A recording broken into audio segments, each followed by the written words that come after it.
பண்பாடு இல்லை. உறவினர்களை உபசரித்தல் மற்றும் வரவேற்றல், இன்சொல் பேசுதல், உயிர்களிடத்தில் அன்பு காட்டுதல், நன்றி மறவாமை, பெண்கள் முதியோர்களை மதித்தல் மற்றும் சிறுவர்களிடத்தில் அன்பு காட்டுதல் போன்றான தமிழர்களின் பண்பாடு சான்றுகள் ஆகும். நமது பண்பாட்டின் சிறப்பை எடுத்து சொல்ல கணியின் துன்புற்றினார் பாடிய யாரும் ஊரே யாரும் கேளு என்ற ஒரு வரி போகும். நமது விழாக்கள், பாடல்கள், நடனங்கள் எல்லாமே தமிழோடு சேர்ந்தவை.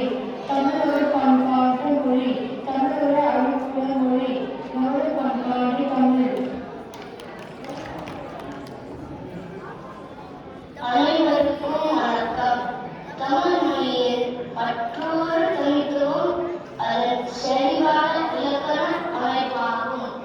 தமிழுக்கு தொல்காப்பியம் என்ற மிக பழமையான இலக்கண நூல் உள்ளது.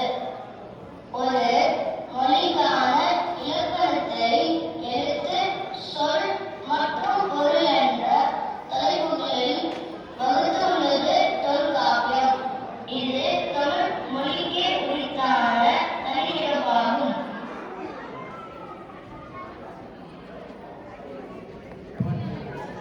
அனைவருக்கும் வணக்கம்.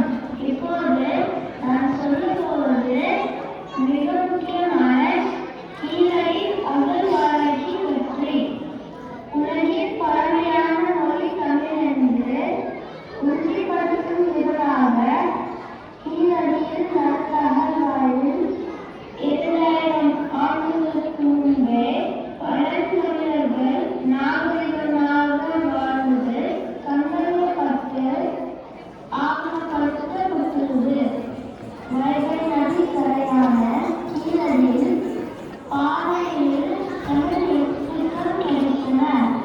பல்வேறு சுடுமண்ணாலான கட்டுமான பொருட்கள் போன்ற அரிய பொருட்கள் கண்டறியப்பட்டு பழந்தமிழர்கள் நகர நாகரிகத்தில் சிறந்து விளங்கின என்று உறுதிப்படுத்தப்பட்டுள்ளது. கீழடி ஆய்வு தமிழ் பண்பிற்கு உலக சான்று. கீழடி தமிழரின் தாய்மொழி.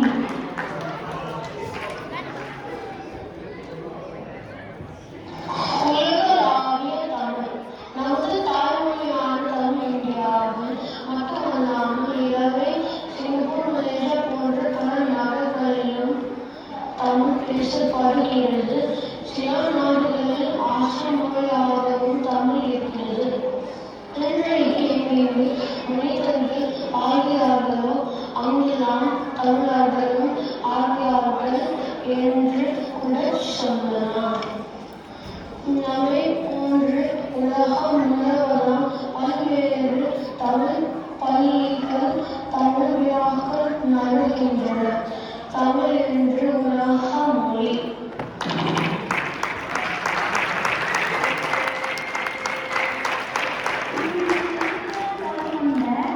தமிழ் மொழியை தாய்மொழியாக பெற்று நாம் பெருமை கொள்வோம். தமிழ் வாழ்க, தமிழர் வாழ்க.